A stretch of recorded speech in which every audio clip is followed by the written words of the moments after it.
College మేము స్థలం చూపించి అన్ని విధాలుగా గవర్నమెంట్ కి పంపించి శాంక్షన్ అయిందిరా అంటే లేదు లేదు నేను తెప్పించాను. మరి ఏది డిగ్రీ కాలేజ్ నువ్వు కట్టించిన బిల్డింగ్ ఏది? నేను ఇక్కడ ఏదో పెద్ద బిల్డింగ్ ఉందేమో అనుకున్నా ఎన్ని రోజులు. లోపల ఆడ దాచిపెట్టాడేమో బ్రిజేందర్ రెడ్డి. ఆ దాచిపెట్టిన కాలేజ్ లో పిల్లలు చదువుతున్నారేమో అనుకున్నా. ఇదేనా? ఎద్దుల పాపమ్మ ఎప్పుడో కట్టింది, నువ్వు కట్టించినట్టు ఇన్ని రోజులు చెప్పుకున్నావు. సిగ్గు లేదు. ఊరికే ప్రతిపక్ష ఇంకోటి కూడా చెప్తున్నా, మీకు ప్రతిపక్ష హోదా కూడా లేదు. మీరు నాయకులే కాదు, జస్ట్ ఓటర్లు. అది కూడా దొంగోట్లు వేసేవాళ్ళు మీరు.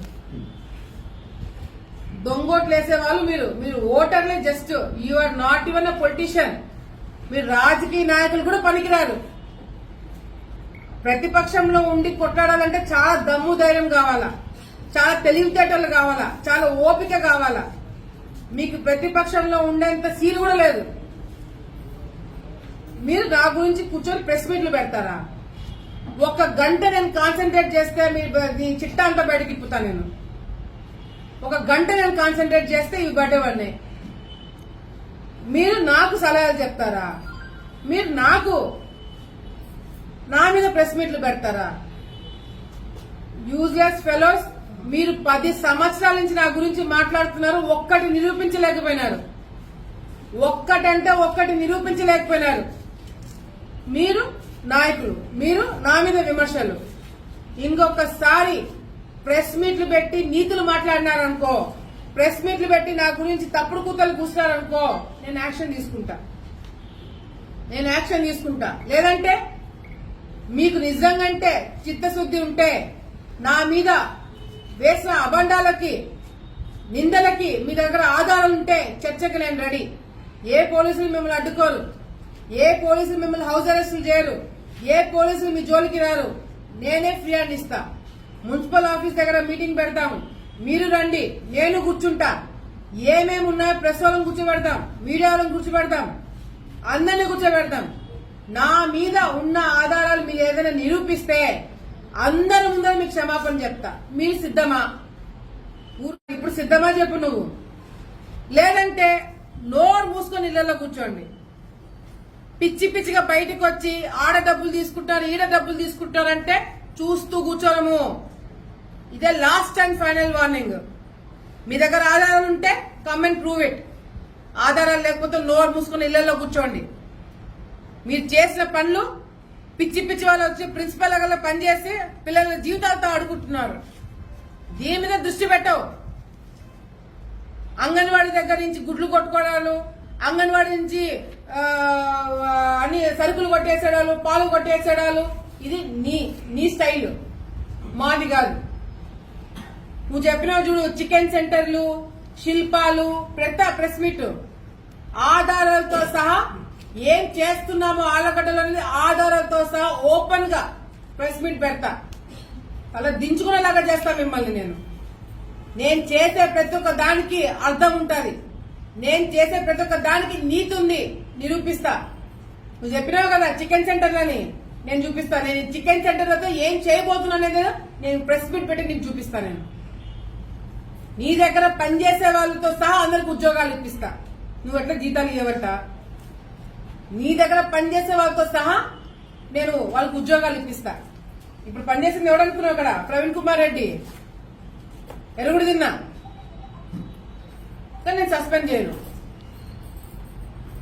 ఈ ప్రవీణ్ కుమార్ రెడ్డిని బుక్ చేయాలనుకుంది ప్రిన్సిపల్. నేను ప్రిన్సిపల్ తిడుతున్నా. మీరు ఎరుగుతున్న వాళ్ళని తిట్టట్లా.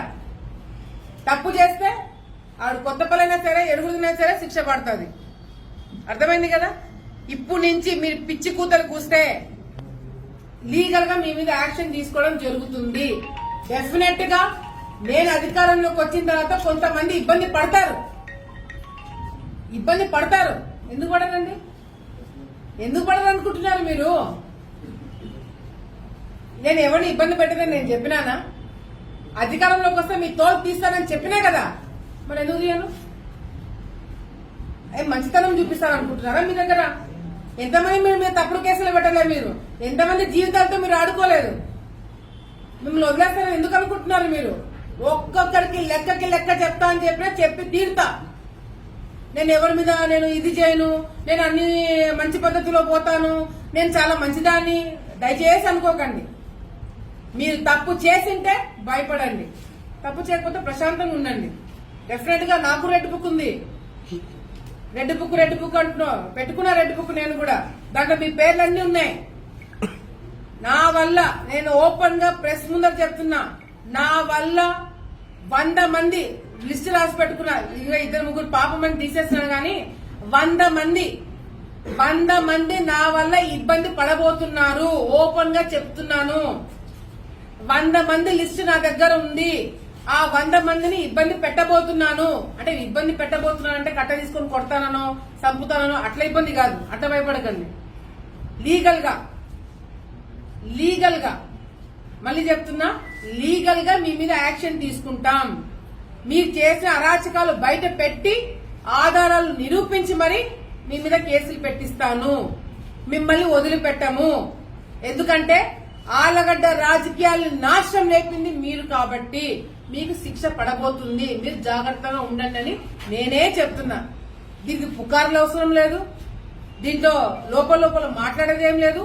ఓపెన్ గా చెప్తున్నాను, 100 మంది నా వల్ల ఇబ్బంది పడబోతున్నారు. గతంలో మీరు చేసిన అరాచకాలు బయట పెట్టి మిమ్మల్ని ఇబ్బంది పెట్టబోతున్నాము. తప్పు చేసిన వాడిని శిక్ష పెడితే వాడికి ఇబ్బంది పడతాం కదా, వాడు ఇబ్బంది పడతాడు కదా. ఇప్పుడు ఎవడైనా తప్పు చేస్తే పోలీసులు పోయి కొడతారు, వాడిని అరెస్ట్ చేసి జైల్లో పడేస్తారు. వాడు ఇబ్బంది పడతాడు, వాడు దొంగనే ఇబ్బంది పడతాడు. దొంగ ఇబ్బంది పడుతున్నాడు అని చెప్పి వాడిని జాగ్రత్తగా చూసుకుంటారా? దొంగ ఇబ్బంది పడుతున్నాడని చెప్పి తాళాలు వాడి చేతికి ఇచ్చిపోతారా? లేదు కదా. ఇక్కడ కూడా 100 మంది దొంగలు ఉన్నారు.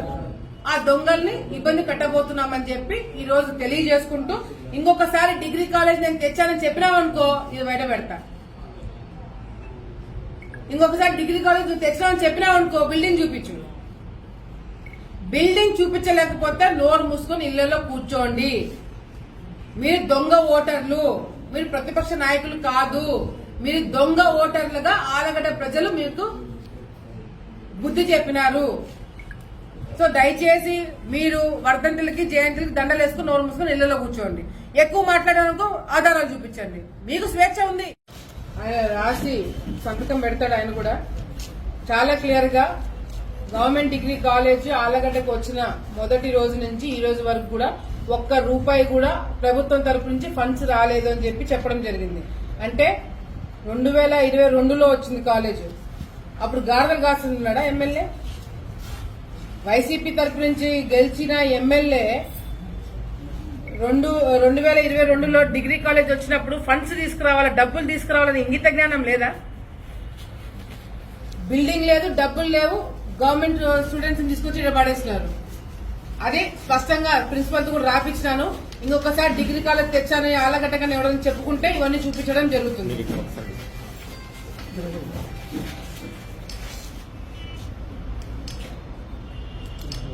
ఇది కరెక్షన్ చేసి నాకు సంతకం పెట్టి